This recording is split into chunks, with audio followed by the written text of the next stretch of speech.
personal. She has a personal commitment, and so you're stuck with just me today. I'm going to post that agenda in the chat for everybody to have a look and have it easily accessible. I'd like to welcome everybody to our meeting. First on our agenda is review and approval of the agenda. And does anybody have any additions they'd like to make to the agenda?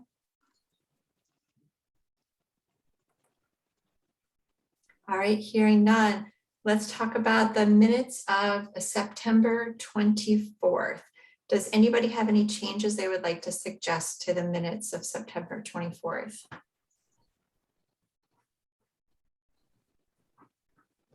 All right, hearing none, we will consider those accepted as they are drafted. And thanks again to Sue for all your work keeping us organized and our minutes done.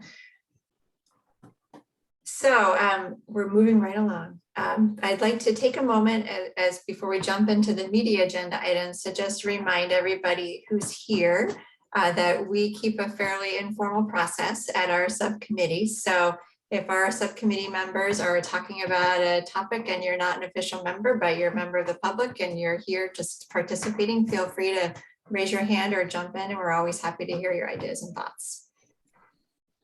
So I think I'm first going to turn it right over to Jane and Marion to talk about action prioritization process and timeline. Is that correct? All right, all yours. Thanks, Catherine.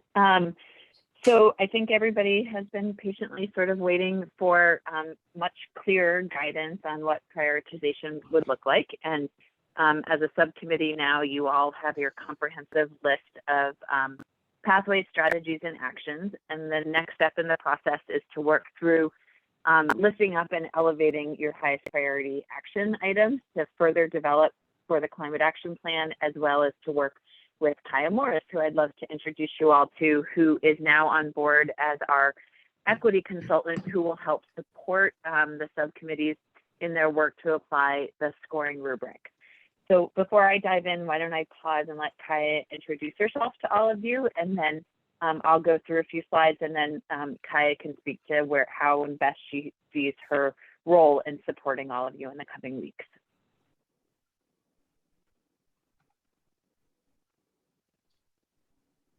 Kaia's on, but maybe she is paused or away from her computer for a minute. Oh, there she is. Oh, backward. There she is. Hi, Kaia. Hi, everyone. Hi.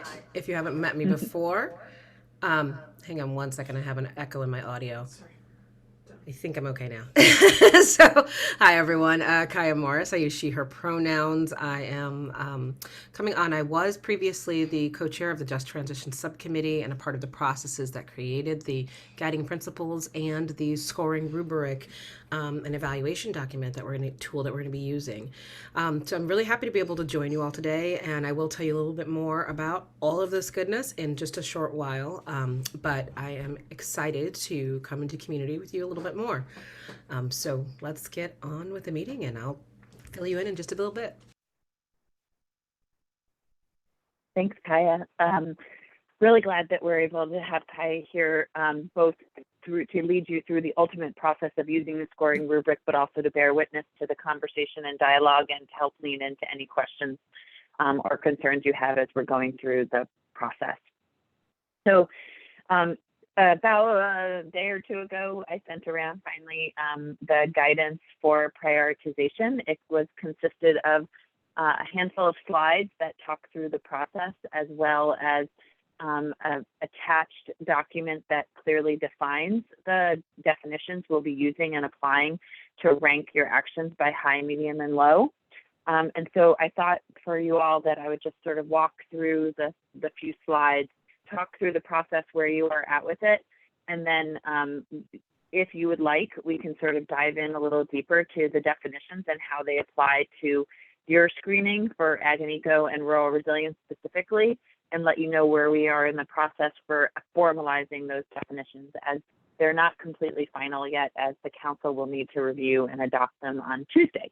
And there's been some substantive process around engagement with science and data, as well as feedback from other subcommittees on informing those definitions. So want you all to have that chance too. And I see Marion has put them in the chat. And before So you jump briefly, into the substance of the prioritization, I did want to let folks know that Marion and Erica and I had a conversation about how what Jane is about to present to you might actually work from a functional perspective on our committee. And so as she's presenting, I would like you to think about that. What we were hoping is that our task leads and our task groups would be able to take the first approach at prioritization and then present the results to the full subcommittee for us to react to and get a sense of, is there anything missing? Does this make sense? So think about your capability of doing that as Jane is presenting how it's going to happen, how it would be done. Does that make sense? Yeah, that was really helpful, Catherine. Thank you for adding that. And maybe what I should also just say, as you're thinking about your capability, it's probably important to put a finer note on the timeline for all of this. So this was a milestone, this week, as you put together and presented your comprehensive list of actions to the council. There is consolidated feedback on that I see you have later time on your agenda to consider, and how you incorporate that into the matrix that you now have. But the next pivotal moment is November 2nd is the date that your final prioritized list of actions will be shared with the council. That's also the date for the components of the climate action plan that the drafting of is responsible in the subcommittee is due.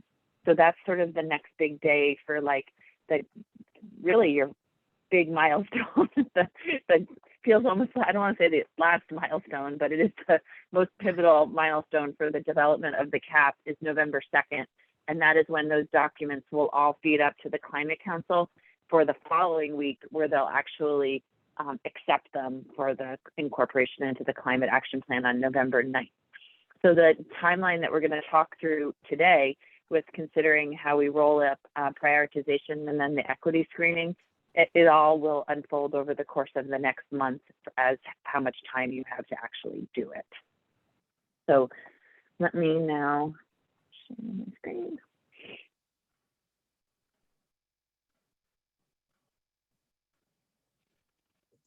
So I don't think this slide should be new to most people. We've been using it for a while, a recognition that there has been a lot of work front and center on how we're going to apply the equity screening, but a recognition that as we're thinking about and elevating actions, that equity, while a large and critical component of the kinds of actions we want to lift up, we're also thinking about how we define and apply in practice the relationship between co-benefits, cost effectiveness, impact, progress towards GWSA requirements or goals, and technical feasibility. And so the intent today is to walk through the process of how that will work, and then actually engage with you around the definitions we've proposed for those 4 other screens, recognizing that for justice and equity, it really is about the application of the guiding principles via the scoring rubric. So just a reminder about structurally about the climate action plan. All of your strategy, all of your pathways and strategies will be included in the body of the climate action plan. There's been a recognition and appreciation that less is more, trying to consolidate and think about how we communicate that, but not for the sake of just being less or brevity, but really trying to be strategic in what we lift up, while also recognizing that we have statutory obligations that we need to meet within the GWSA. So pathways and strategies are sort of set at this point, I will say, and all of that will carry into the body of the plan. The actions now are where we have a larger number, and really trying to consolidate and lift up and elevate sort of the ones that will have the most impact on the ground, and what we want to run with for the short foreseeable timeline. So prioritization at the action level is actually going to happen in a stepwise approach. And it doesn't mean that we're giving less weight to equity. It's just a recognition that the conversation around an application of the scoring rubric, with which Kaia will speak to after me, is going to be some heavy work that we need to lean into and really think about how that's done.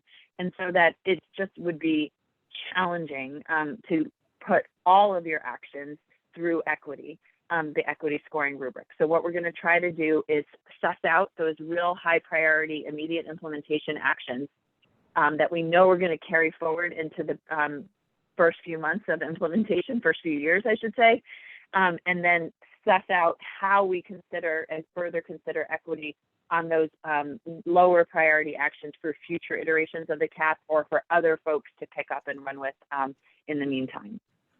I also want to say that what we're thinking about is actions that don't have a lead implementer, recognizing that there are actions, especially in ag-eco and in rural resilience, that are really about personal actions, individual level actions that we know are part of the solution, and that, you know, all together, taken together, cumulative action will be realized through our personal choices. We want to sort of take those out of prioritization and have a separate place in the climate action plan where we'll speak to personal actions and the benefit and possibilities, so that Vermonters can pick up the climate action plan and see themselves in it. They can say, what can I do as an individual?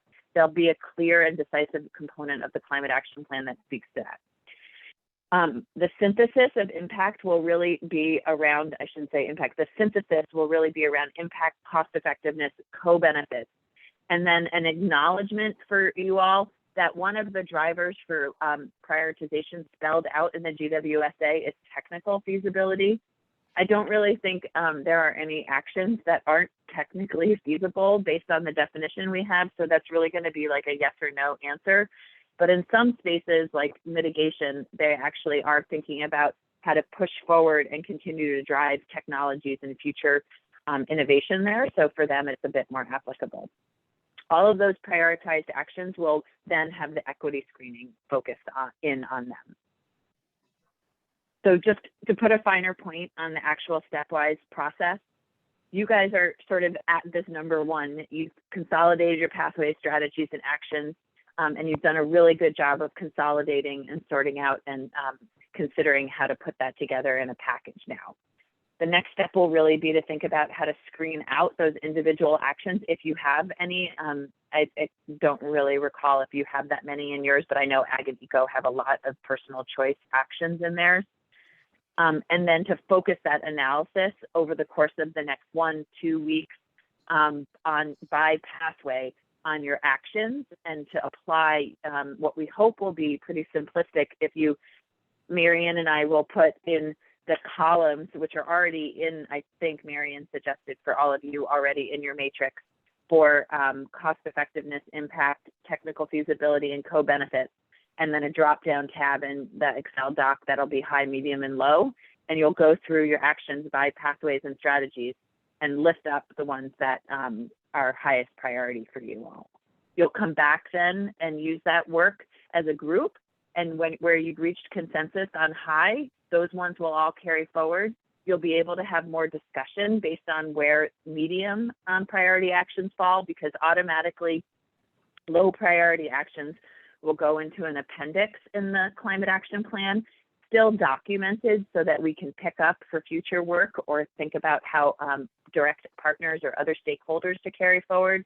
But only the high priority actions will automatically move into the body of the CAP for further refinement. And then you'll, as a group, be able to come to consensus if you feel like some medium priority actions need to also carry on. The focus then will be really on applying the scoring rubric, the equity scoring rubric, and further refining that conversation based on what you learn through the application of the scoring rubric to suss out a more detailed proposal for that action to be written up in the climate action plan. Your analysis in the climate action plan will be presented by action, and you'll be speaking to how you address the foundational criteria in that, and providing as much detail as possible around that detailed action, recognizing that brevity here will be our friend.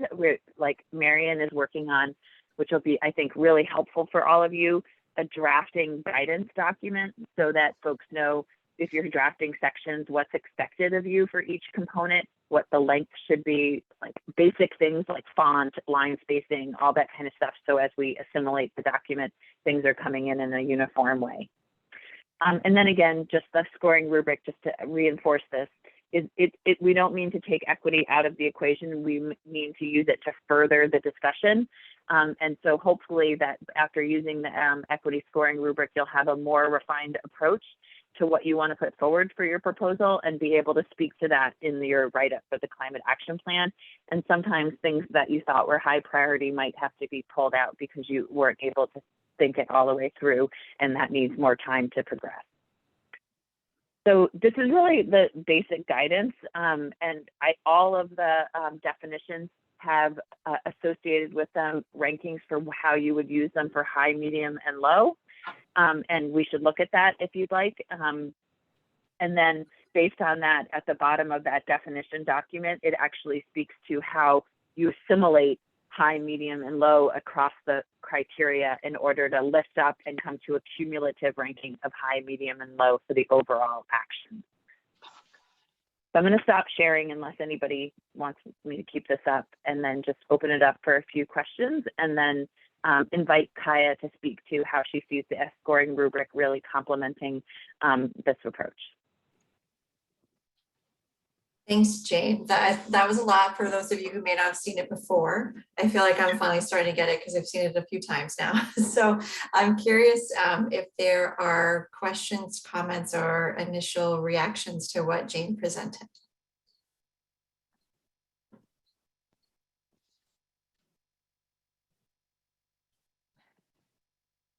I guess I do have one. This has been, I wonder how we will deal with it if we get to the end of that process and the things that are identified as high priority actions don't add up to hit the targets. I mean, it's possible that we'll have to do an iterative process and pick up some of the things that were evaluated as medium priorities because we need all of it to get there. I really appreciate that, Ben, and Abby, who's the co-chair for Ag and Ecosystems, has sort of elevated that issue as well. Like, there's like, how do we ensure that the vision is being captured through these individual actions without clearly knowing what that articulated vision looks like yet for them, to be honest. And so I think that you're right, that it's an iterative process, and that we'll do the best we can. But and for, you know, that was really clear as we were thinking about prioritization for cross-sector mitigation, because the way I've heard it defined now really nicely from one of the council members who sits on that committee is that there's no silver bullet for mitigation strategies. There's only a buckshot approach. There are no high impact, maybe one action of all of cross sectors that gets you a ton of emissions reductions. It really is like all actions are needed to get to our 2030 in particular requirement. And so how do we meaningfully convey that in a succinct way? I will say still, even though for cross sector, even with the need for all of their actions, they still only have something like 50 actions total. So the need here in this space, and perhaps for Ag and Eco even more, is to figure out really what that total vision is and how to lift up the actions that get us there. Joe and Marianne, please. Go ahead, Joe. Oh, hi, thanks. Jane, I think I heard you say something about, you know, who's implementing these. You know, obviously if it's like a personal, it's on the personal level, I can see how that gets separated out. But are we focusing just on what state agencies or public agencies? I thought I heard you say something about that. I'm sorry if I missed it, but. No, your actions are supposed to be broad. It's a multi-stakeholder plan with lots of people chipping in. And there's lots of actions that are municipal driven, like are for municipalities or for regional planning commissions, and those are all should be carried forward through prioritization and consideration. There is a section of one of the columns in like a spreadsheet that we'll ultimately get to that speaks to who the lead implementer is so that the hope and expectation is that as you sort through and elevate your high priority actions, that we can bucket those by implementer and by a timeline. So we can be thinking about capacity and needs and drawing attention to ones that need legislative action, rulemaking, and others that don't. So. Okay, thank you. I just wanted to go back to Ben's question because I think it's a really good point and ties to Catherine's initial setup of thinking about this process as you hear the presentation or heard the presentation from Jane. So I think, I think the thought, and hopefully this makes sense for folks, is to have the pathway groups kind of break out and do this prioritization and come back to the subcommittee with saying, all right, this is what we have for what came out cumulatively for high priority actions, medium priority, and low priority. But as a subcommittee, let's look at these together. And we've had good conversations about a vision. We've had good conversations about goals for pathway. So as a group, need to collectively look at the combined list of high actions and say, is this getting us to the vision that we've identified?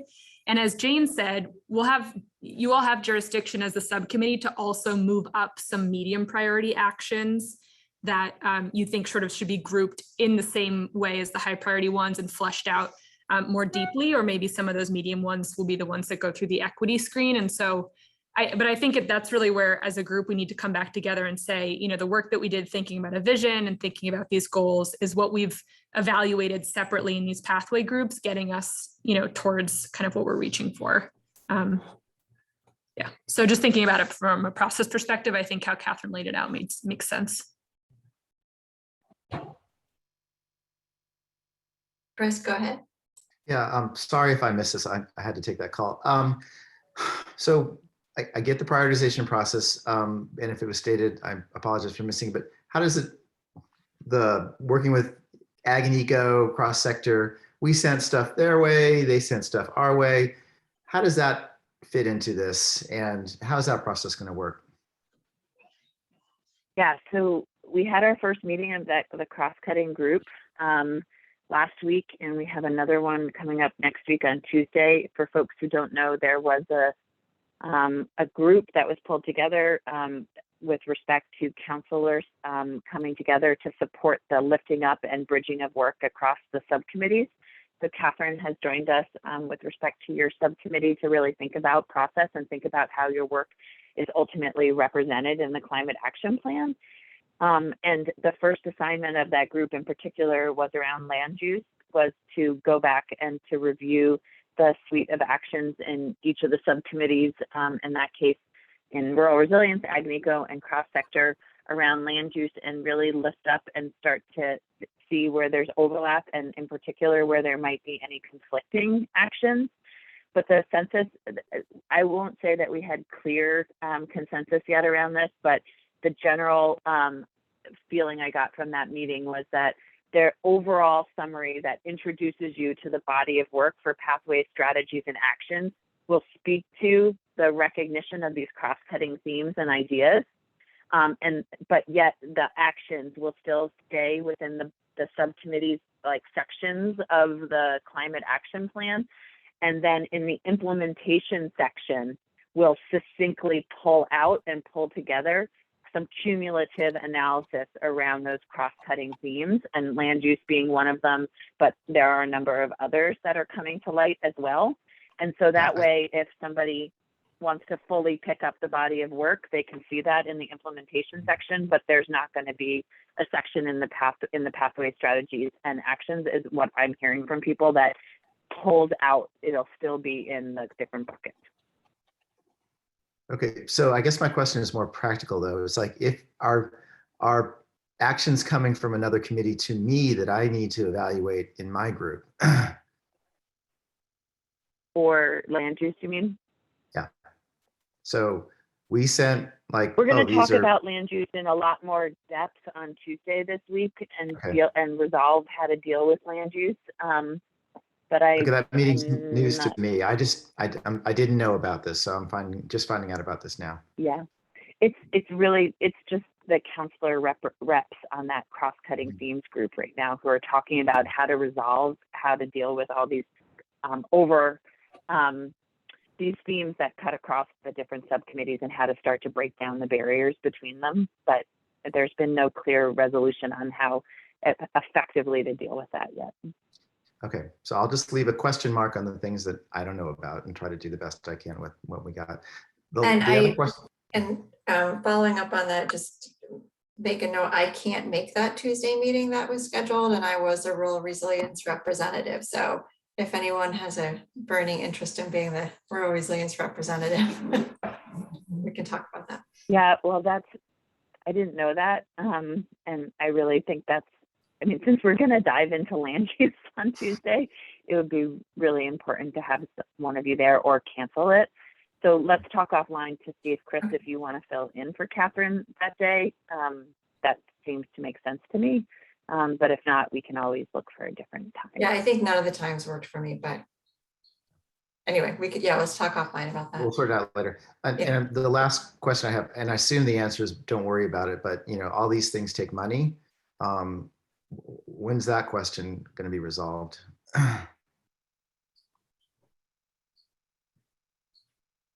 I don't have clear guidance on that. Yeah, I don't. I mean, many of the ideas in cross sector have strategies associated with the proposals on how to fund them. And I think that's one of the benefits of lifting up high priority actions is to think specifically about how we fund them and direct them. But there is a funding section in the implementation section, but we have just not gotten there yet. That's all I can say. Okay. Anne. Hi, I just want to say I'm really glad that Chad and Dave Snedeker are here hearing about our next assignment, because it's going to be, it's a lift. We can do it, but this is hard work, but good work. Yeah, and looking at the prioritization approach, I think it will be really easy to not give it enough attention and to overthink it. And so it's a matter of finding that sweet spot in between where you think about it enough, but you don't aim for perfection in a thing that doesn't have perfection as a possibility. Thank you. And because one of the, this is a process and we have definitions and there's checkboxes and all that, but it's a process and it's not going to give you a perfect answer in the end. And so that's why we're going to have a committee back check. Does this make sense? Does this, as Mary noted, achieve our vision, this collection of high priority actions? So I think it's definitely a lift for our task groups, and we appreciate you being willing to do more.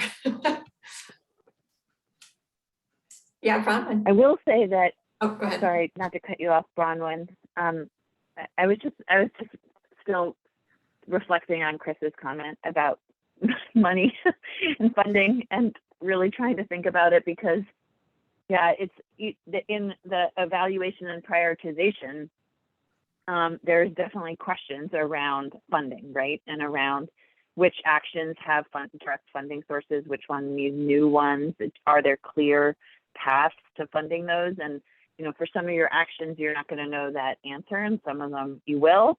And so I'm just sort of reflecting back on how we do that well as we go through prioritization. It's challenging. It's just so much body of work, and I feel like you need a whole month on thinking about funding after we get to elevating some of the actions. But we're not there yet. We can do that on December 2nd, right? Because it'll be done by then. No, exactly. Bronwyn, sorry. No worries. I just wanted to put in a plug, I guess, to in these meetings and for ourselves as we go through prioritization, just sort of be gentle and continue recognizing that the prioritization process seems like it was sort of structured and makes a whole lot of sense for mitigation. It's a single outcome. It's easy to get behind. It's in the Global Warming Solutions Act. And I just want us, and I want all of the other deliberations around this, to just keep at the top of our minds the fact that resiliency is a huge body of things that need to happen because of this one thing, emissions.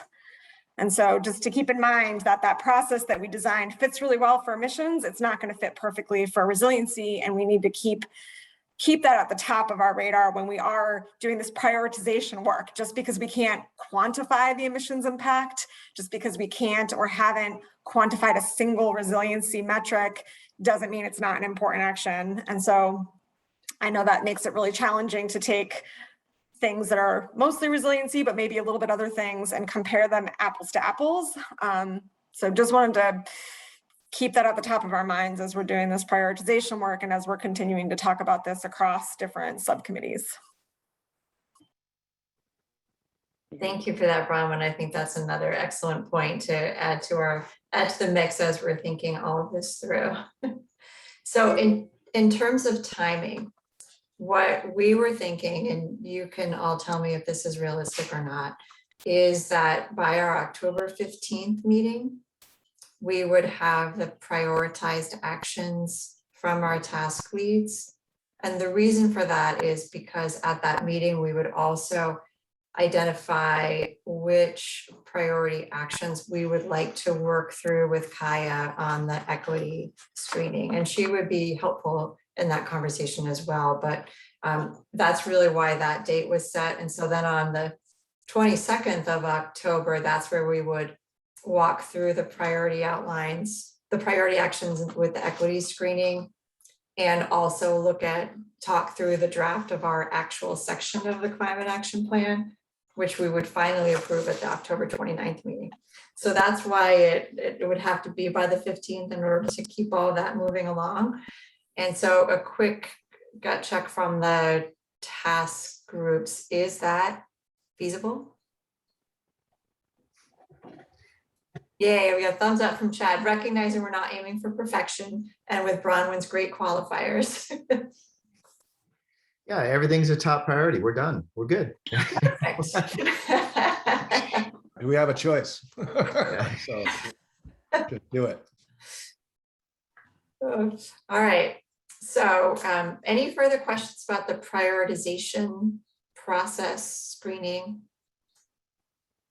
Okay. I have one question, and I held it because I think it really feeds into what you're going to talk about, Kaia. And that is, what do we do with and how do we elevate actions that might not be a high priority based on those 4 criteria, but might, because of their impact, have such a huge ability to improve equity that we may want to elevate it? So that's my question. I can leave it because you might be addressing it in your talk, and we'll introduce you and let you go. Thank you. Thank you. So great discussion. And I do appreciate you raising that, Bronwyn, as well, as that's going to be an important thing for you all to hold. Recognize that the work that you're doing, you're trying to create worlds that don't exist. Okay, so if you ever read Adrienne Maree Brown's work, it's like we're creating science fiction here, or otherwise we wouldn't need the cap. And so that's why this is a slightly different process. That's why it's a more lengthy process. That's why it's a more arduous process. But that doesn't mean it's not worthwhile. But what it might mean is that in order for us to feel as confident as we can about what we put forth in December, what might happen come January or March in future edits might look a little different than the current list that we have. And so as we're thinking about what that means around an equity screen, as what utilizing the tool, I'm going to be here for your conversations around these deliberations up until we get the green light to start diving in on the specific actions that you want to elevate, right? And the purpose of me being here as a consultant and as co-creator within this process to help ask questions, answer questions, clarify things, and try to create an equitable process as well for those who are participating or who may tune in as well because they have a vested stake in what happens in this particular committee. So it is going to mean that there's going to need to be some paring back. And I think what I felt Chris was kind of trying to raising as well as like, okay, part of this could be like, is somebody else doing this work? Like, is somebody else going to pick up this exact action just with slightly different words, that it doesn't need to come out of this committee? Or again, thinking more broadly about what does that mean for state or for private partners within the broader state community of organizations and interest groups that might help to elevate this work. Recognizing as well that some of these, especially ones that feel that they're very centered, their genesis is around trying to create equity within the work that you're doing, but may not have as much technical support around it. How do we give those equal weight and measure and reflection within this process so that they aren't sort of seen as like, oh, well, that'd be nice, right? We want to be able to do that, but what we're going to also have to recognize here is, as I was saying in ag and eco, you may have to throw up the bat signal and ask for help. Because some of those may, again, as we're creating a different framework and trying to shift what we are doing within the state and our state government, that we're going to need help as far as proposals that may already be in existence that we just don't know about, or research that's there that we just haven't seen come across our desk because they have not been lifted as priorities throughout the state. So it might mean that we need to reach out. If y'all have folks at universities, we know that we have colleges that have offered great support through the Gun Center Institute at the University of Vermont, the Vermont Law School, Middlebury College, Bennington College, folks like that could help you all hands on deck in this completely untenable time. Just being honest and holding and recognizing that this is really, really difficult and taxing for each and every one of you. So I'm grateful that we're going to go through this together. Okay. So as we'll use the scoring rubric, let's start to get familiarized with it. We'll start to ask those questions around it. Feel free to use it, even though you're rushing through, you're kind of going through it. It's going to reflect on things. I think if we're to look at the top 4 criteria that were placed within the kind of foundational criteria and definitions guidance around ranking, we didn't really have a call out that specifically talked about equity. At best, it falls under co-benefits, but I'm also going to encourage you, as we are creating roles that don't exist, feel free to add an extra column in your spreadsheet if that helps you for tracking purposes to see about whether or not you've been able to give it an equity evaluation, right? So we don't have to walk away from equity, and I'm going to be here to try to hold that and hold it fast. And we're going to go through this together. So, but the first piece is to do this. The last things that I would love to say, and I have to also give credit to Patrick in the way that he placed this in context, because when I'm going to say it, he's going to be a little, please stay with me. I know it's disheartening, but this whole process has been.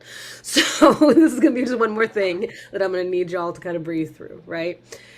Recognizing that, as was said, we can see that cross-sector is well seated to be able to come with a 10-point plan with identified partners, potential funding streams, and all the other pieces that are there.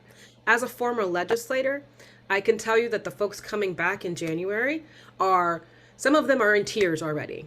They are just in tears already from exasperation and not knowing what to do.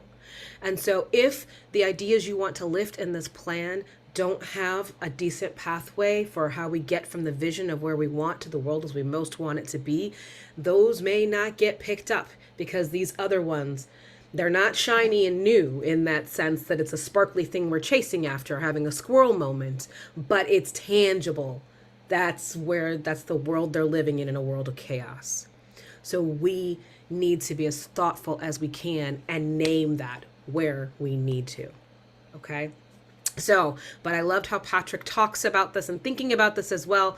In some ways, they may be ahead of the game, but that's also because we haven't been diving into equity. So even if it might be something that's in their minds to a certain degree, hasn't been interrogated really fully, we're about to find out, aren't we?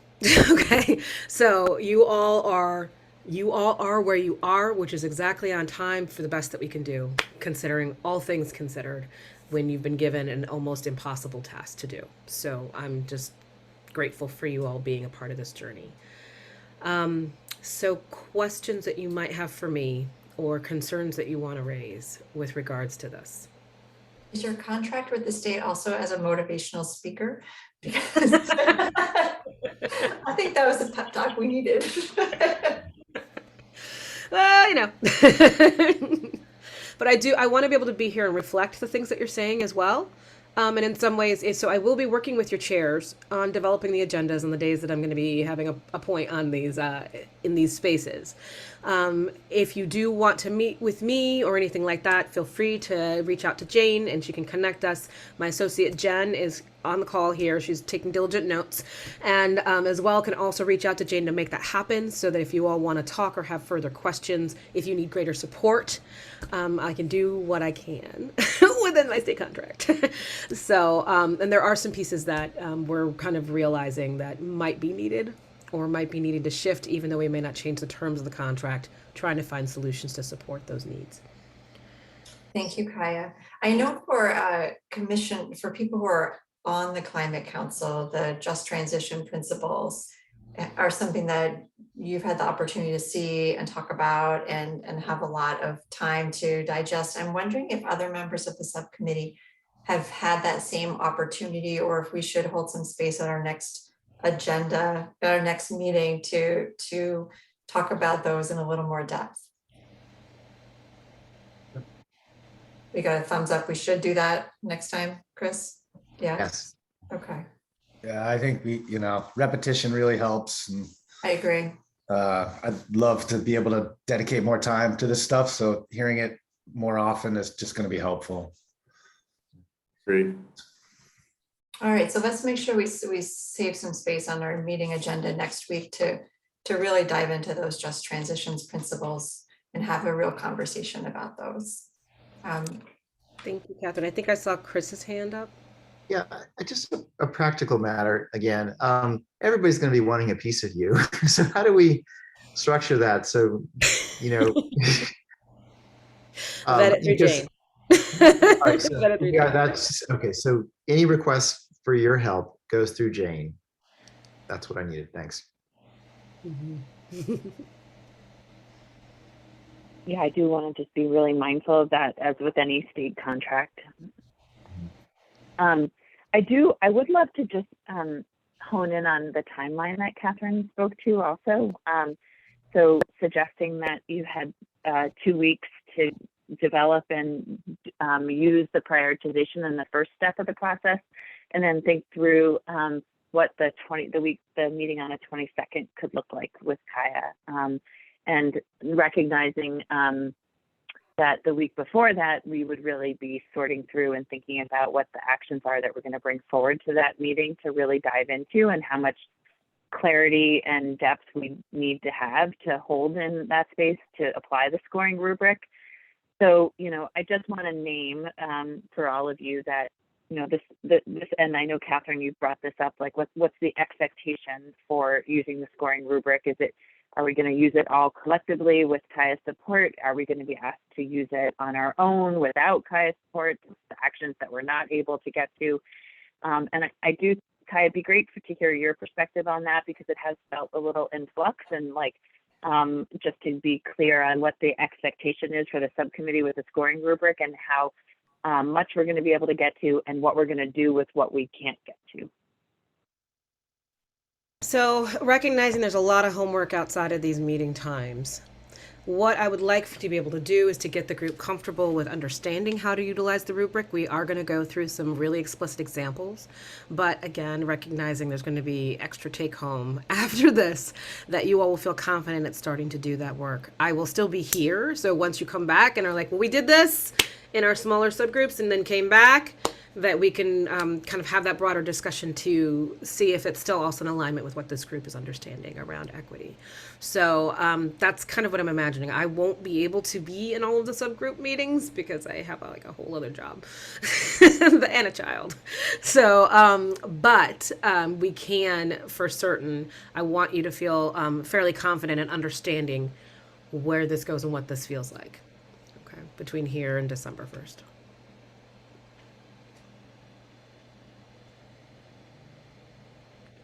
Colin Bronwyn. Just hoping that maybe there's something to be learned, so we can be realistic and plan for time and putting in the effort that needs to be put in. Has the scoring rubric been used in any of the other subcommittees yet? is there anything that we're learning about the use of that might be helpful to us as we apply it, especially, again, just thinking about how challenging it's been to apply some of the processes that were kind of designed around mitigation to resilience actions. As far as I'm aware, formally, I've not known of any committees that have started to utilize the tool. I can tell you that other groups external to the committee have. They've been, I know that groups like 350, the Act on Climate Coalition, have started, they're aware of some of the proposals that are coming, and they immediately wanted to start utilizing the tool and thinking about how it relates to that work. So the results of that, I'm not completely familiar with yet, but I'm happy to put out an inquiry on that to see how folks are feeling in the broader public about what that means and what some of the proposals, how they shake out once they're used through an equity screen. And I can tell you myself, I've used them on some policy proposals that I've had an interest in separately, and it definitely showed me how much more work actually needed to be done to be able to truly answer those questions. That we're almost there.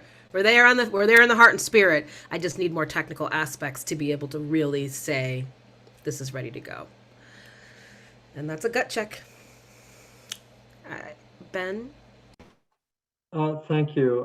Kaia, I'm so glad that you're here, and it gets me sort of excited. I feel like we're starting to get down to the brass tacks part of this very difficult process. And there's something you said that I wanted you to amplify on a little bit more. As a former legislator, there are already people in the legislature who are in tears. And can you amplify a little bit on what their real pain point is? And I also want to comment that I think that one of the things that this process will do, if it works, as we look through the equity lens, is identify the strands that are most worth pulling on legislatively. I mean, I think that we really have to figure out what to spend the limited political capital and attention on in January. And I hope that those things will rise to the surface. But what are you hearing from legislators as they look at this process coming at them? So here's the thing, is that a number of them, they understand the frustration that you all are having. They are also, while they may not be deep into expertise around thinking about equity issues, they understand that that's going to also be a really important piece, especially as an accountability component to the communities that they serve. Because that's kind of the interesting part about this equity work, that's the thing. If you're going to get like some nasty grams from your constituency, it may have much less to do with how many points did you bring down in a mission, and a heck of a lot more to be with like what happened to these jobs. Okay, right. So these are those things that's what the public that's the realm they're gonna be in, and so they recognize that, and they don't know what to do. They are going to be heavily relying upon the work of this this plan, to give them a path forward. They've been speaking about these things. They have been trying to lift up probably many of the ideas you've had, and have just hit block after block after block.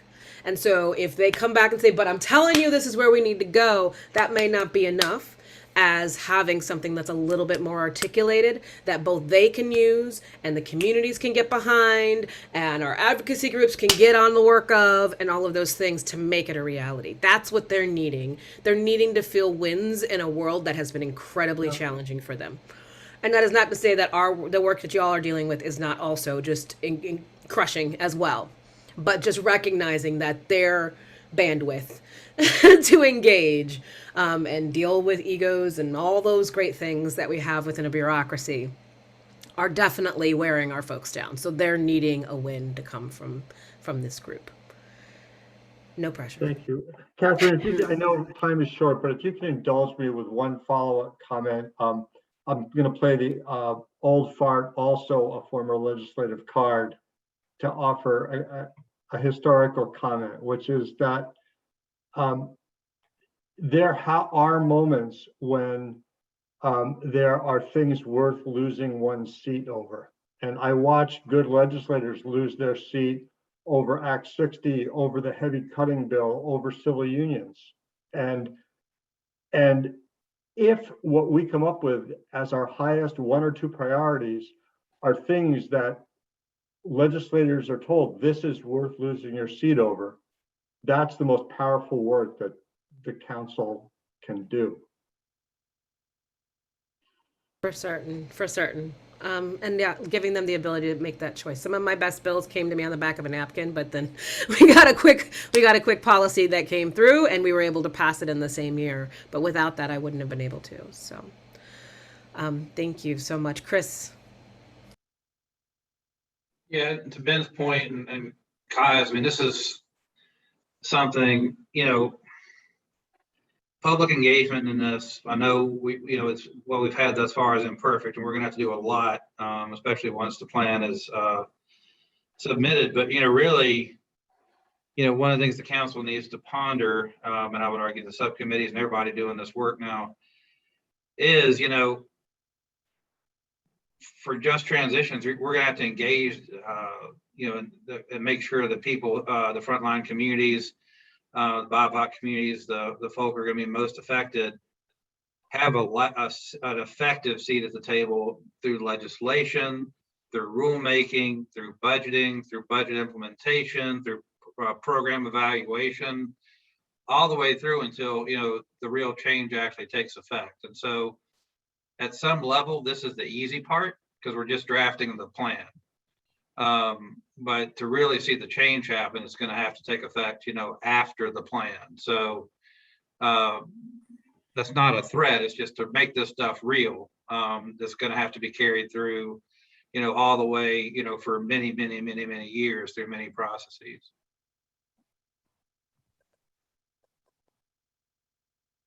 Definitely. Thank you, Chris.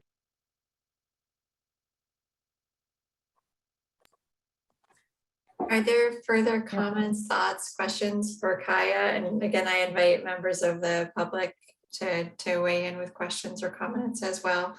Don't be shy.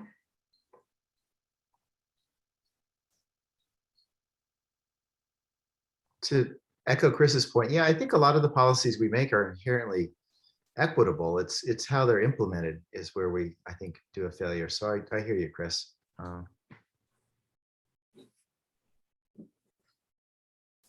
All right.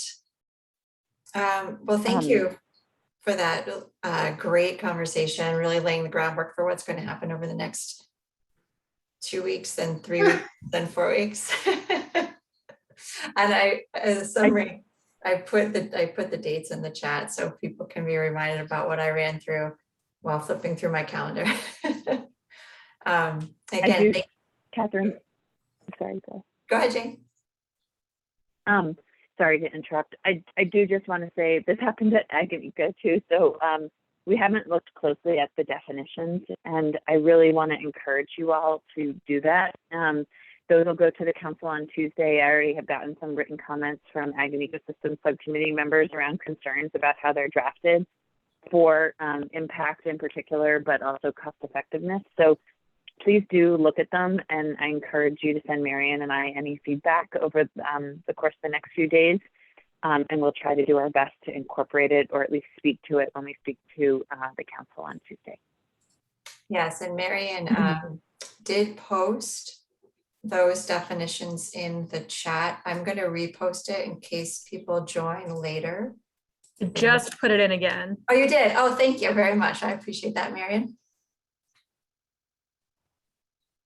Great. And if you have comments, definitely get them to Jane or Marion or to Erica and myself, and we can bring them forward in our roles as counselors.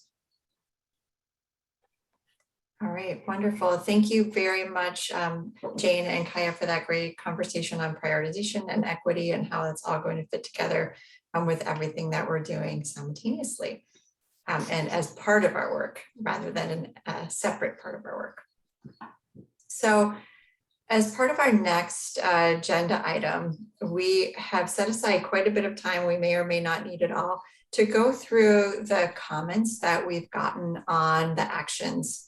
And before we do that agenda item, I would just like to say once again, a huge thank you to all of the task group members the task leads for the work that you did to get the actions to the place that they were, to everybody else who commented on them, to Marion for putting them into such a format that they were easy to read and follow by all members of the Climate Action Council, and to Erica for putting together the presentation that we used. All in all, I think they were very well received. I don't know, Chad, you were there, right? Do you want to offer your thoughts on how it went, the presentation? Yeah, no, I thought it was very well received. You know, and having participated in yesterday's cross-sector mitigation, we were a little bit more well prepared than a couple of those groups. Yeah, I think some good feedback, a lot of sort of clarifications, questions, sort of, you know, questions that led to clarifications. But I think they were, you know, the entire council was largely impressed with the work that this subcommittee had put forth and the level of detail. Yeah, I don't know, Marion or others, if others have thoughts or comments, but at a high level, I'd say they were very well received.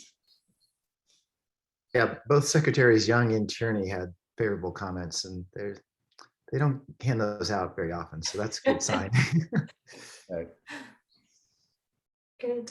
And I know, Marion, do you have the specific comments that we received at the council meeting as well as after that you have available to share with us? Yes, so I posted the link in the chat earlier, but if you go onto the calendar on the new site and go to today's meeting event, all of the documents are posted there. So there's one document, which is a detailed summary of the comments provided at the meeting. Jane and I did not receive any written comments afterwards. So it's only the comments provided at the meeting. We only received one set of written comments at all, and it was just for ag and ecosystems. And then I also in there, because I don't think it had been shared previously, is the summary of the rural communities stakeholder event. I will put the link in the chat for folks to the full event on the calendar, and you can find both of those documents. Yep. So we can go through those. Catherine, I don't know how you want to do it. If you want to pull it up and read it through, and I can have the spreadsheet open and we can edit directly, or if we want to take notes and just review comments, whatever sounds good. It would be more effective to look at the notes from the Climate Action Council meeting and just look at those and maybe identify if there's particular action changes we might want to think about as a result. Sure. Yeah. And I've got those, Catherine, I've got those on a PDF if you want me to project them, so let me know. That would be great. And I'll add that Sue Minter reached out to Erica and I to take some time to give us some particular comments, and they met at noon today, but I was unable to make that. So I'm sure we'll get those at some point from Erica or Sue. And for those of you who don't know Sue Minter before her current job, she was the Secretary of Transportation during Tropical Storm Irene. So she has some direct professional experience prior to her current position working in this area. Yep. Great. Catherine, I don't know, do you want to kind of just go through each of these, or what do you think? Yeah, so I think let's take each pathway one at a time, and just we'll give everybody a second to look at the feedback that we got on pathway 1, and then hear what we think about the actions as a result of these comments. And I'll say that I'm not thinking that writing by group is what we should accomplish today, so much as hoping that the task leads, when you come back together for prioritization, can work with Marion to make these adjustments in the actions, or Marion might give it a start.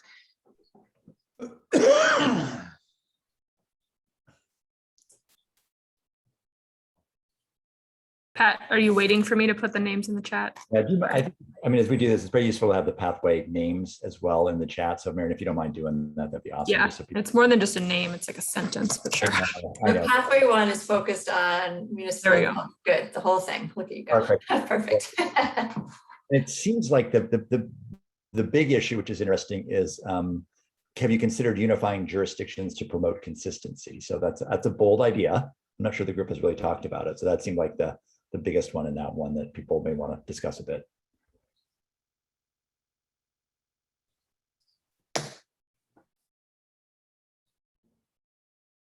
All right, pathway 1, who were our leads there and what are your initial thoughts on these? I think Bronwyn, myself, and Erica did pathway 1. You know, I guess Chris had the PSA recommendation. You know, always good to remind people through various channels about what they need to do. So that seemed like a reasonable approach. I was unclear on this jurisdictions to promote consistency. If I recall, it was in disaster response only.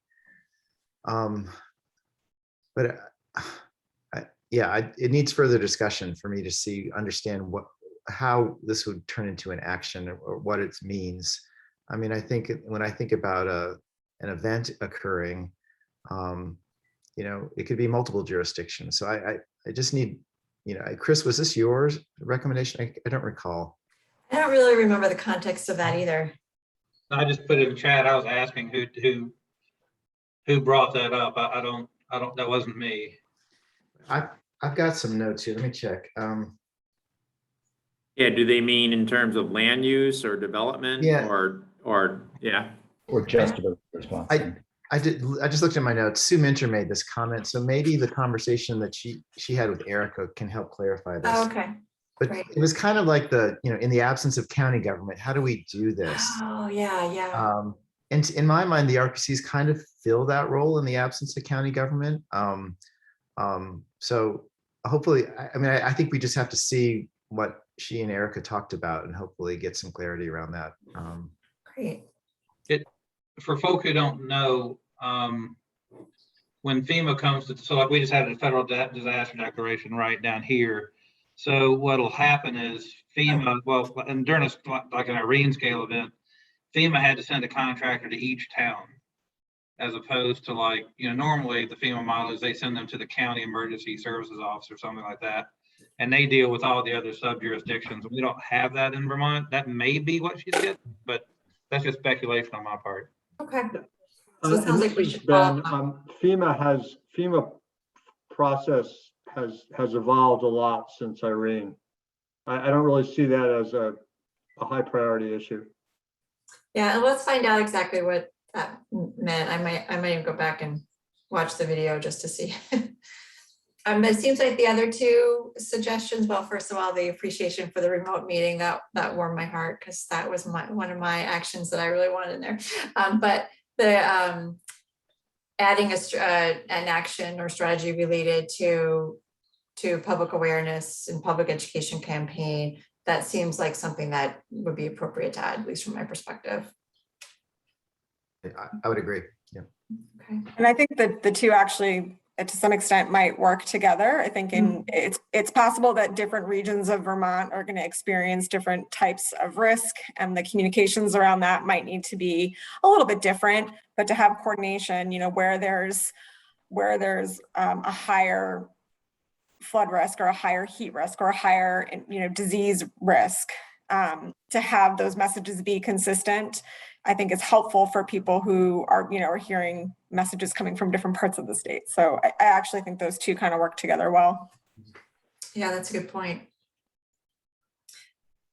All right, pathway 2. So we have Mike, and did I see Ann joined us too? Yeah, my reaction to this is when I think of everything on that list, it does surprise me a little bit that is the comment. And that's it. Yeah, because it was a pretty long list. Right. And maybe the rest of it was just nodding their heads in agreement. I'm not sure if anyone that was there has any thoughts on that. I think it just means it's a well thought out, excellent list. It's a reflection of your brilliance. That's nice work, Joe. Yeah, well, it's the team, you know, it's like, yeah. I do wonder too how many folks actually had a chance to review actions ahead of time. Oh, come on, Mary. So they're all great. Yeah, I wouldn't call out Chris Campany, but I think, people had an opportunity to look at it after too, and we haven't gotten any feedback. So it will be interesting to see if once we select priorities, when people are really focusing on those, I'm sure we'll get additional feedback. But I too was pleased and surprised that that's all the feedback we got. I mean, I think in some ways infrastructure is just a little easier to get your brain around, because it's sort of this hard, it's the built environment, it's hard, it's out there and you can see it. Mm-hmm. Yeah. Okay, pathway 3. I feel pretty flummoxed. Yeah. Not even sure what is meant by consider multiple approaches to achieve an outcome. Is that keep the pathway, but add actions and add more tasks under the actions? I mean, our pathway was always, kind of slow on the uptick to add as many levels as some of the other pathways pathway groups were able to put in. Mm-hmm. Yeah, and that was the nature of your pathway. I mean, just because, it really relied on somewhat hearing what some of the other related actions might be. It wasn't a reflection of your work so much as the type of pathway that you had, is what I'm saying. Yeah, totally. This was, I will say, I do remember this. This was in particular response to the action recommending a $5,000 grant to households to upgrade their electrical. Yeah. So it wasn't necessarily critical of that I see. action, but saying that there may be other ways of achieving the same ends and to be open to more than one approach. So do you think, Catherine, they were asking to flesh out further actions as options? So how much more homework do you think they were asking for? Well, and I think, that was thrown out as a sample action, but there are multiple actions under that strategy that talk about expanding access to programs for folks, to sort of the no upfront cost programs. And so that is one example. So again, it may be just a question of, were folks aware that there were other actions, and then that's not the only action to achieve that particular strategy. But I think also it is helpful to hear, and yeah, I would have to go back and listen to the recording exactly, but I think there was some discussion about grants could be good, so could other types of funding sources, and ensure that there's a couple different approaches to ensure the outcome. Yeah, Marianne, thanks for that. I think this gets to the conversation that we had around various third-party financing opportunities. Could be on-bill financing through your utility, property assessed clean energy. I think it came up in our discussions. So, I think it's a good comment, right? Grants aren't the panacea. There's other ways with which to drive capital to where it's needed for things like this. So maybe we just need to be a little more explicit. I not having the pathway and the strategies right in front of me right now. Can't recall how specific we were, but yeah, we can do that. I wasn't at the meeting, but just hearing and reading this, the thing that stuck out to me is they're probably also talking about linking, if you're going to give out a grant for updating electrical systems, and if that's intended for resiliency, I am sure that the cross-sector mitigation has something around heat pumps for emissions reductions and switching over, right? So they're probably also talking about make sure that we're connecting these things across outcomes, as opposed to just thinking of this is the one action for resiliency. And, we're not thinking about the other things that it could support. So. Roman, you're absolutely correct. Jared Duvall was very excited about this pathway and wanted to have a further conversation. Sorry, clicked the wrong button. And also, Anne is correct that the tier 3 incentives was also brought up, as Anne wrote something in the chat, that the tier 3 incentives were brought up as an example, as another way of funding something like that. And also, that's a great idea, Anne, about when can we combine weatherization with these electrical upgrades at the same time, even if you're not going for a heat pump. Well, I think one of the reasons why we put that in was, we were thinking about, I know I was thinking about it because I was doing it that week, was, getting a new electrical system upgrade in order to have a charger for an EV. Yeah, I think it was a great action. It made everybody talk about it. Yeah, because the pathway was about reducing. Awesome. Yeah. A question for you all in terms of trying to connect with cross-sector FL, is that just reading their recommendations and finding some notation links, or is there something more formal people have to do on this one? It's a great question, Pat. And I know, because yesterday's conversation, and we'll see at the meeting on Tuesday for the electrification sector, there's a very similar suite of actions that speak to similar programming and how to sort of greet consumers with like multiple options when you have a chance to speak with them, and how you help facilitate those changes all at once. And so I think it'll be something that we should talk about as we're thinking about how to deal with actions that address multiple strategies in the climate action. Because here you're talking about resilience, but in that case, we're talking about how to actually mitigate for greenhouse gas reduction. One way to look at the, whoops. Go ahead, Dave. No, go ahead. Okay. And one way to look at the multiple approaches is if you look at it from a funding perspective, what action could you implement if funding was available? And then how would you implement that same action if no funding was available? So that's just one lens to use. And then I'd like to add for pathway 3, although schools are listed under pathway 5 in terms of the comment, I think it was actually more related to pathway 3. I think it's just the timing of when Abby brought it up. So Abby Course, who's one of the co-chairs of Ag and Ecosystems, brought up schools and whether they were considered. And via text, I have comments from her that I'll just share verbally, and then I'll email them out to Jane and Miriam, but I'd just like to note them really quickly if I can. So 3 ideas to consider about schools. One is to consider greenhouse gas emissions in school location and consolidation decisions. A second is to evaluate and eliminate any statutory barriers to renewable energy development on school properties. And then the third was to enable capital expenditures and debt for energy conservation projects that have like a 20-year payback or less without voter approval. So right now, if you do a capital loan, you need voter approval. So eliminating that required barrier if there's a defined payback. So those are the 3 things that we got to via text. So I just forgot to share. There's some unbelievable actions via text. Can you send those to us, Catherine? Yeah, so I realized I totally forgot to share those. So I'm going to do that right now.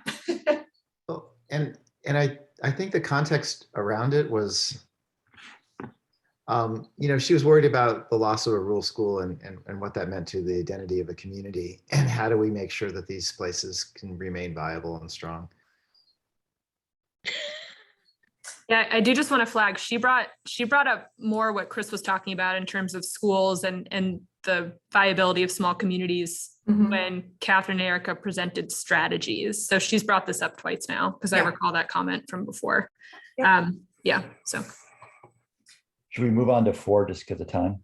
Yes, I just wanted to make sure I pass those along. That's great.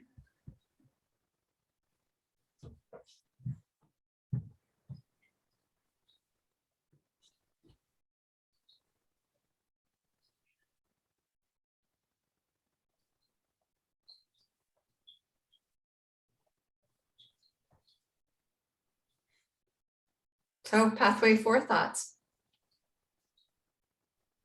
This was ours as well. I think, I think some of the conversation around, vulnerability assessments, I think maybe could be fleshed out to talk about some of these things. I think Sue Minter was the one who talked about resilience in the scoring of existing programs, but I also think isn't that also in the hazard mitigation plan? I haven't reviewed it recently. Yes, Chris, it is an action in the hazard mitigation plan. I think it's one of our actions that we carried in. And I know there are already some programs like historic renovation programs that are already building in some hazard mitigation opportunities as a criterion for scoring. So I think we're working on that on an ad hoc basis. I'll bring in my former municipal perspective on this. I think it's a great thing to start incorporating. I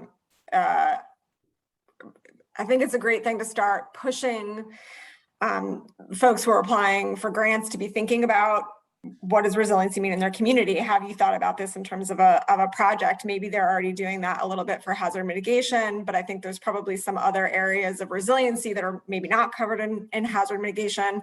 I think the challenge at the state, so now sitting in my state role, I would want to be cautious that resiliency is going to look different across all communities. And it was very frustrating to be sitting at a municipal level and have this really complex resiliency framework where, 50% of the points just didn't apply to us.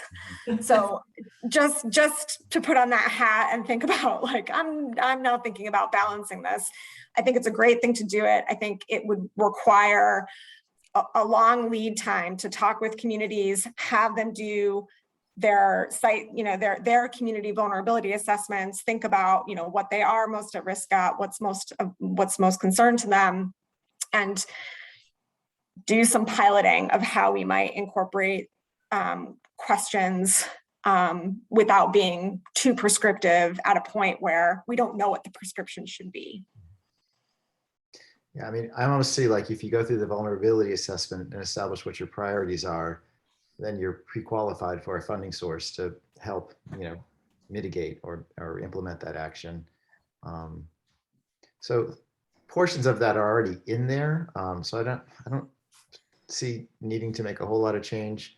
The last one, it says, on the creating an office of strategic coordination, that was from Joey from VNRC. She saw it maybe as a better phrasing of the conversation around creating an office of land use or state planning office. Mm-hmm. And I think that's going to take further conversation. Chris, to that point, on the ag ecosystem group, they've only began to talk about it, but there's disagreement in that group about whether that's a good idea or not. Yeah. Okay. There's going to be a lot of opinions on that one. Yeah, but there didn't seem to be objection to how we phrased it. So, yes. Fair enough. So it's all in a name. It's all about marketing, baby. When there's disagreement like that, and maybe in a subcommittee, I mean, is it the approach is still to pass that along and let the climate council kind of work it out, right? Like, don't throw out an idea just because there's some disagreement at the subcommittee level. Let it make its way to the top. That's what I would hope. Yeah. And that may be a topic that when the group gets together, kind of between the two committees or three, about talking about land use next week, maybe that's one of those good ones to at least begin to discuss. Anything else on 4? Okay, pathway 5.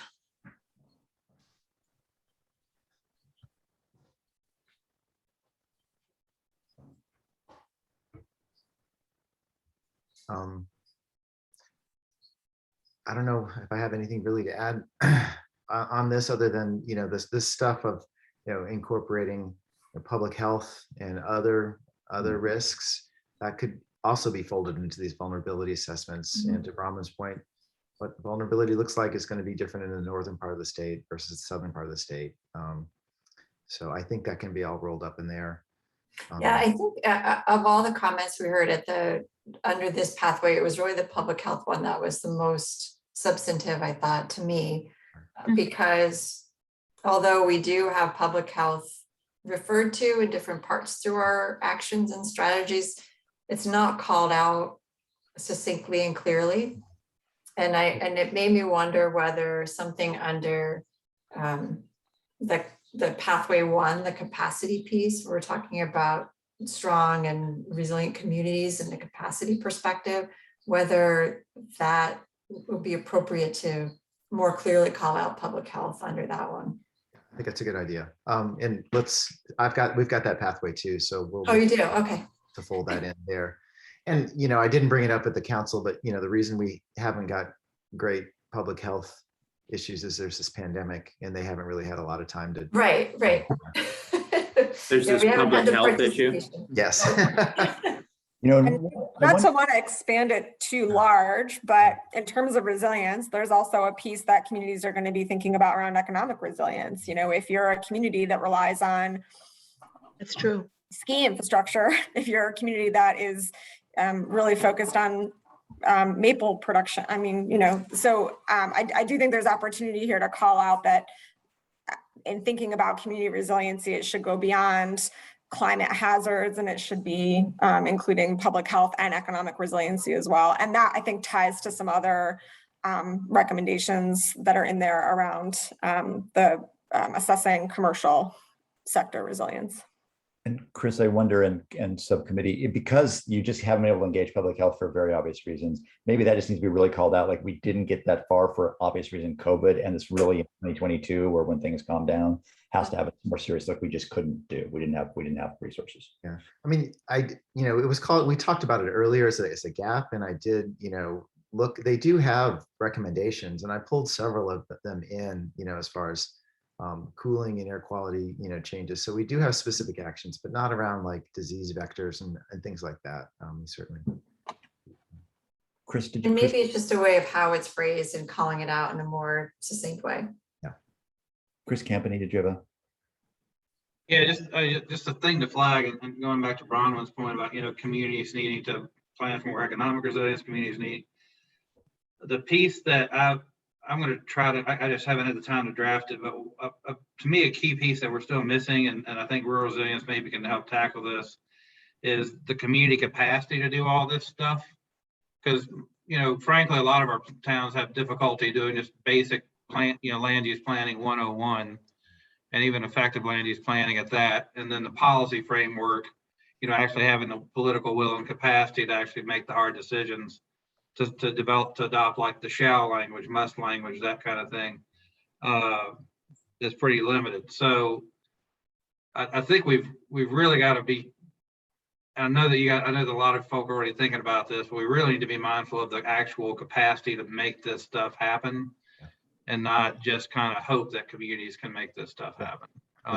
Pathway one, if you look at it, is all about creating the capacity to do these things and providing the money and people needed to do these things. Yeah.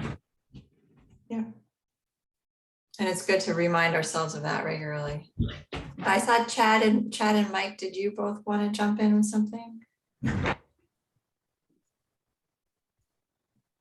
Since you've called me, I didn't, but I also think what Chris just said too is in the feedback from, I think in pathway 4, it spoke to should there be something centralized to help with capacity too. So I think it's in a couple different places.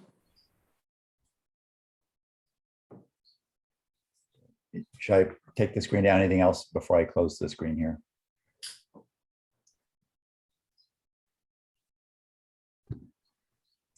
Thanks, Pat. So again, I'll share anything we get from Erica's conversation with Sue Minter as well with the group.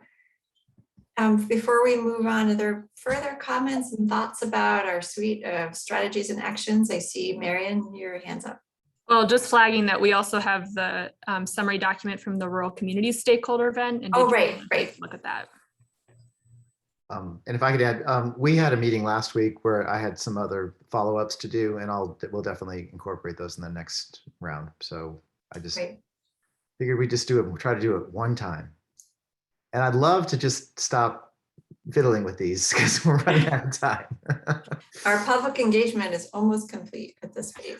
I was just going to ask while you're bringing that other document up of notes, is I had hoped to get home in time to jump on last night, but I didn't make it. I don't know if anyone has any feedback on any of the substance in last night's meeting. All those yes, we had our first online event last night, and we have one more next week as well, in addition to a BIPOC affinity space next week. All of the summary of themes and messages that we'll learn from all of these public engagement events will be presented to the Climate Council on October 12th from Climate Access and Rise. But that'll be at a higher level to the Climate Council meeting. And then my understanding and expectation is that they'll join individual subcommittee meetings to target what they learned specific to your work for you. Great. For the following week.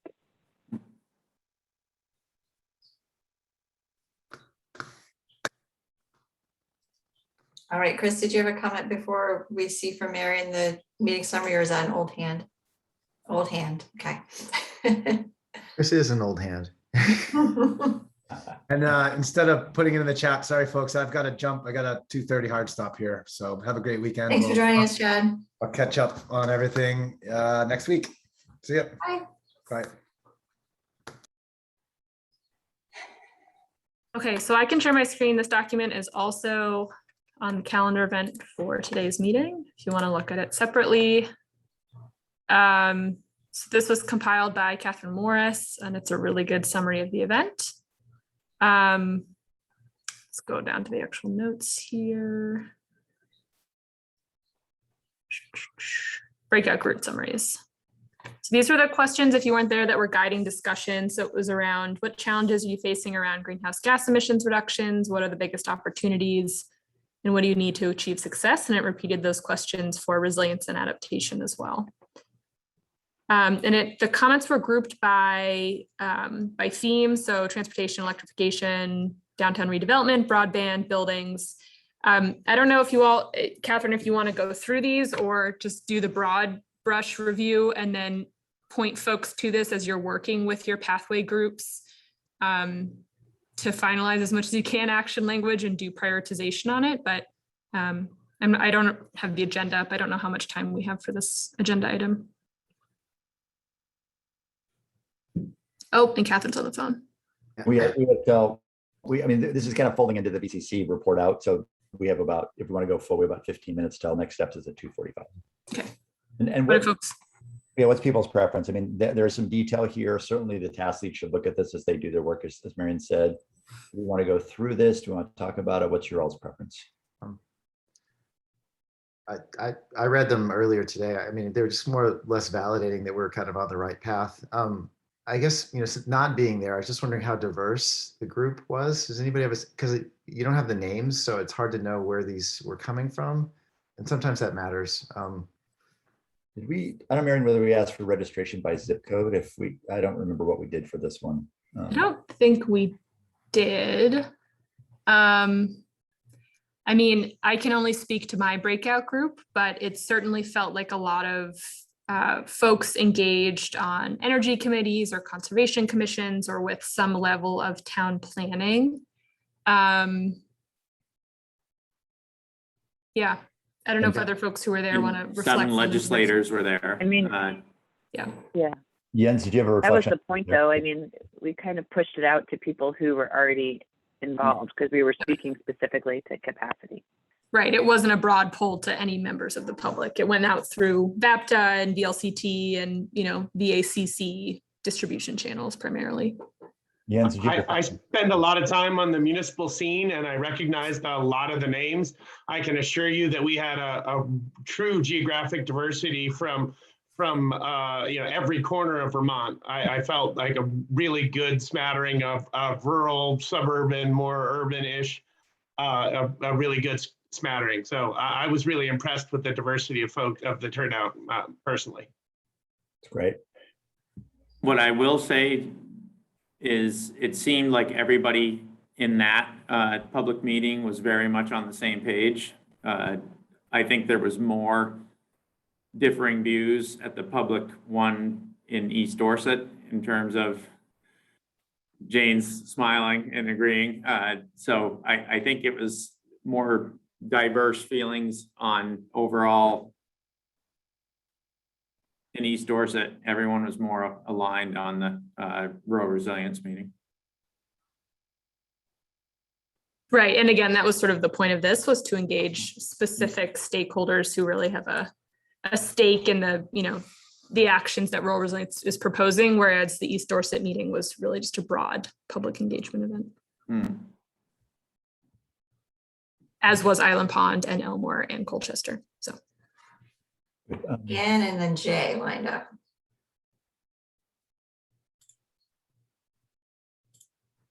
Okay, I'll go ahead since I'm unmuted.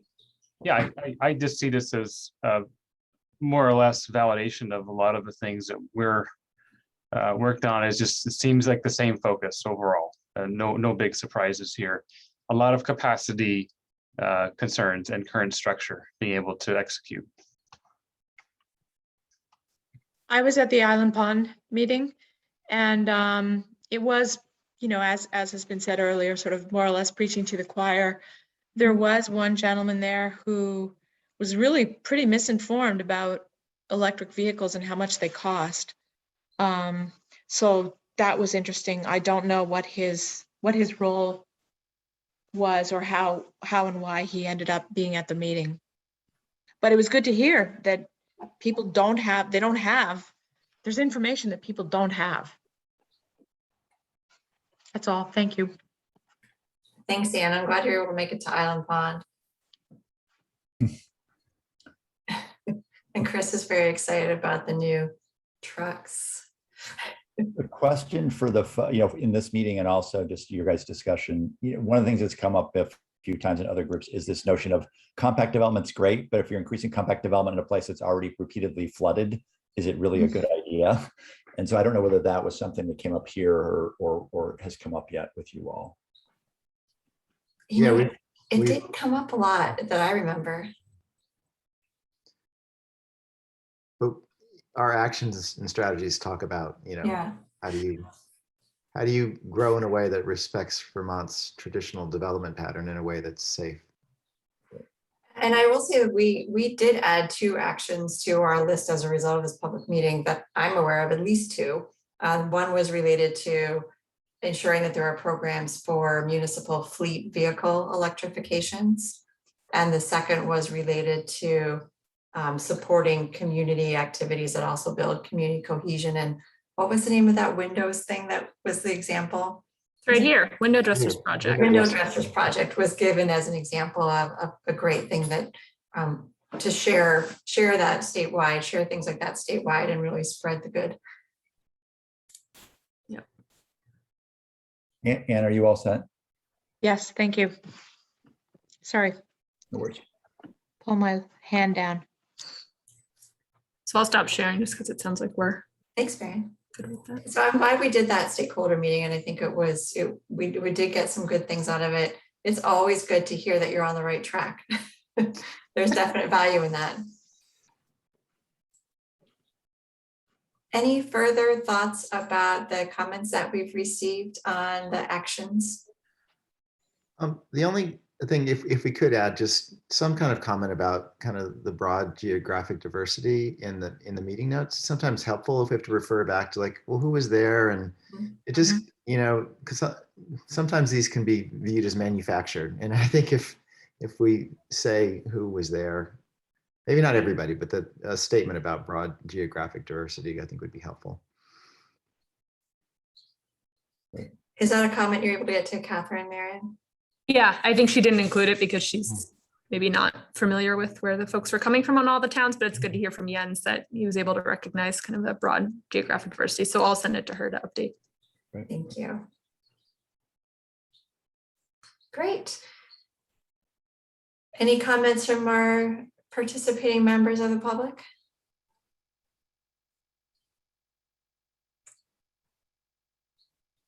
All right, next on our agenda is next steps. So I think we've talked about this a lot already in the meeting today, but it seems like next steps is for our task group pathway leads to get together with their folks to start thinking about prioritization of the actions. We'll set aside some time at our next meeting to answer questions and get any general feedback from folks about how that's going. So if there's any sticking points, we can talk through those at our meeting next week. And then we'll move forward from there to do some prioritization, look at the priority actions at our meeting on the 15th. Yeah, and I'll just flag, I think the spreadsheet has all of the columns, but I don't think I put the drop downs in there for high, medium, low. So I'll revise the spreadsheet to put those in there, and we'll send it out to everyone. So you all have it at the top of your inbox, and I'll put it on the resources page of the website as well. Thank you. Thank you very much. Yeah, and Pat's noting that would be great to hear if there's any challenges that you've identified with prioritization next week when we just do a general check-in. Any further thoughts about next steps? I don't know if everybody wants to hear about it, but I'm kind of curious about drafting and the plans to build out the plan. And no is a fine answer if we don't want to talk about that. Marion, you want to try that? Yeah, we talked about it last week, I think, where we solicited volunteers from this group interested in helping draft. I think Jane or I, if you were interested, we could pull up the CAP drafting timeline and the CAP outline and walk through that in terms of timeline for when these items are due. But I think, as Jane said, the biggest ones for this group is the sections on the resilience and adaptation in the built environment, I think is what the title is in the CAP, and that's due, was it the November 2nd? And that I'm working on guidance, on sort of drafting guidance that's specific to, how much are you writing in these sections? What do we want it to look like in terms of a draft document, so that it's easy for the council to review and to provide feedback. Yeah. I guess, can you be more specific with your? Yeah, that's the kind, I'd like some guidance. The outline is fine. I understand. And I understand when the deadlines are, but like some more specificity about, I think, who the leads are for the different sections. It's not clear there. Yeah. Some specificity. This is how many words we want. This is kind of the, and some of the high level bullets, there's a lot of detail underneath there. And so you can go a lot of different directions. So, I think it's a good high level outline, but some more details would be helpful. And who's responsible for what, with some more clarity would be helpful. Yeah, that's great. We did that today, actually put names next to all the sections for ag and ecosystems. And we actually have not taken the names from last week with all of you and put them on specific leads on the section. So we can do that, and then I'll circulate it. And then maybe we can review those components next week at your meeting, along with Marion's CAP drafting guidance. Thanks. Great.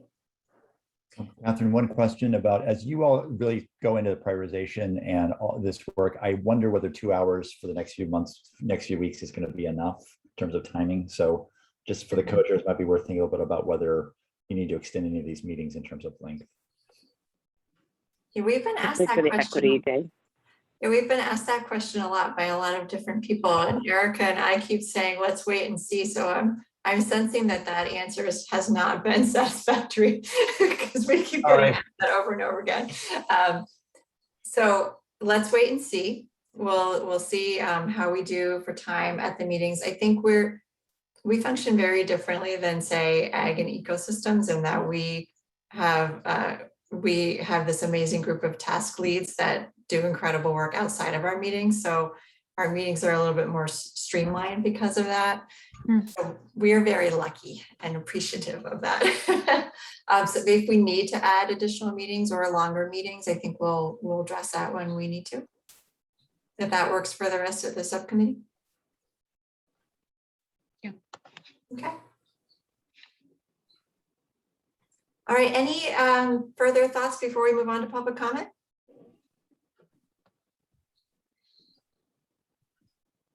All right, well, so let's open public comment. Is there anybody here with us that'd like to make a comment or ask a question?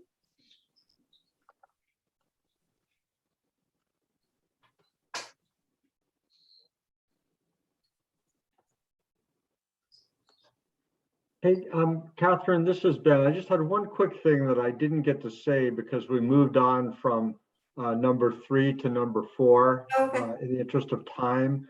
But as we were looking at the feedback on pathway 3, there was the comment about multiple strategies. I don't have the wording in front of me right now, but the thought that occurred to me is that having, as I'm sure lots of us have, gone through the process of trying to deal with our own individual climate mitigation household decisions over the past decade or so, the hard part is figuring out what to do in what order. Just like we, the state, have this challenge, an individual household has to decide, okay, first I have to get the energy audit, then I'm going to do the insulating, then I'm going to do the solar panels, then I'm going to do the windows, okay? Getting to that point is so many households are in paralysis analysis. And I think that the resource that would help not just schools and municipalities, but all sorts of institutions would be the technical expertise and support in decision-making and prioritization. I actually think the state could deploy people who would say, okay, school district X, here's your situation. You need to do X and then Y and then Z. Mm-hmm.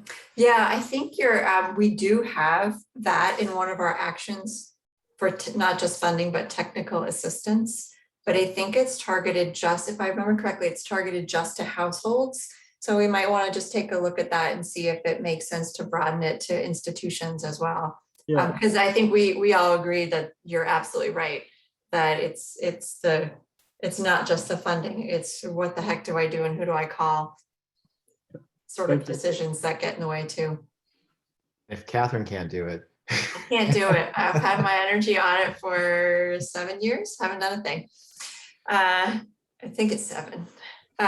So next we have Matt and unless Marion, did you want to speak to that? Yeah, just quickly to Ben's comment, received some comments about the public engagement event last night from Senator Clarkson. And she said something interesting that actually what Ben just said made me think of it, which was, she said she hopes the council will recommend that we have weatherization navigators, just like we did healthcare in the exchange. Navigators can help people through the process, an important resource every RPC should have, or every town, to help direct people to resources and figure out financial investments, which for middle income people can be huge. So I like that term. Yeah. I've been trying to think, like, what do we call these? All I could think of was navigators. I couldn't get that word out of my head.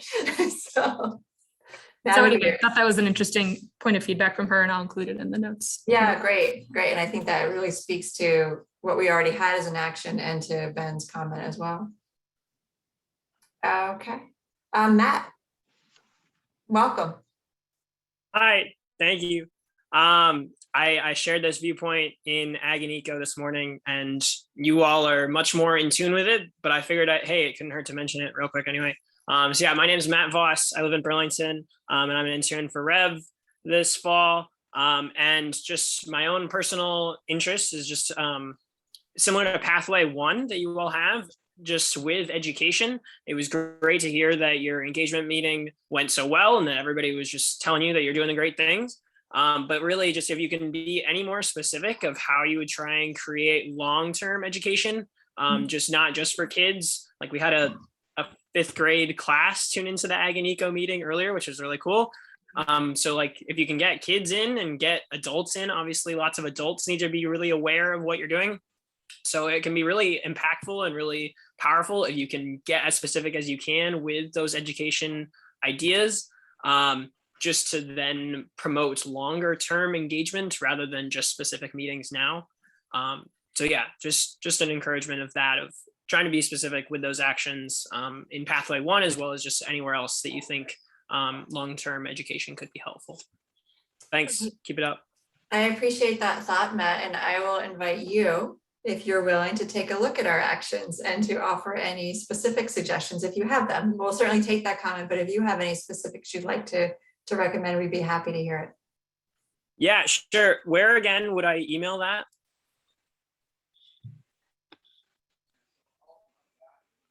I don't know, Catherine, do you want them to come directly to you? They can also. I saw you turning your mute off, getting ready to say you can send Well, I it thought to you were me. going to ask where the actions were, so I was Yes. going to put that in the chat. But So the They action, should go through the public portal. Sorry. yeah, or put them through the That's the public way comment they should. portal. you can send it to me, Matt. That's fine. Okay. If you And we Google, just- yeah, I'll just send you a Google your- message right now with my email. Okay, sweet. Thanks. And yeah, Chris's link in the chat, obviously drawdown is great too. All right. And then Marion, the actions can be found under the resources. Yep, so this is a good time for me to plug the website. So on the website, there's a resources tab. So I hope you all have noticed, if you're on the calendar and you click on an event for any meeting, there are documents linked in that event for the particular meeting. But all of those documents are also saved on the resources tab. There is a search function, so you can search for any keyword in the title of a document and it will come up. So you could search for rural resilience and adaptation actions or just actions, and anything with action in the title will come up, so you can find them that way. Great. So hopefully that makes it easy to find documents. Thanks, Marion. I really like the new website. I'm finding it wonderful to find things on it. It's been great. Any additional public comment or thoughts from committee members or announcements you didn't get a chance to make or information you didn't get a chance to share?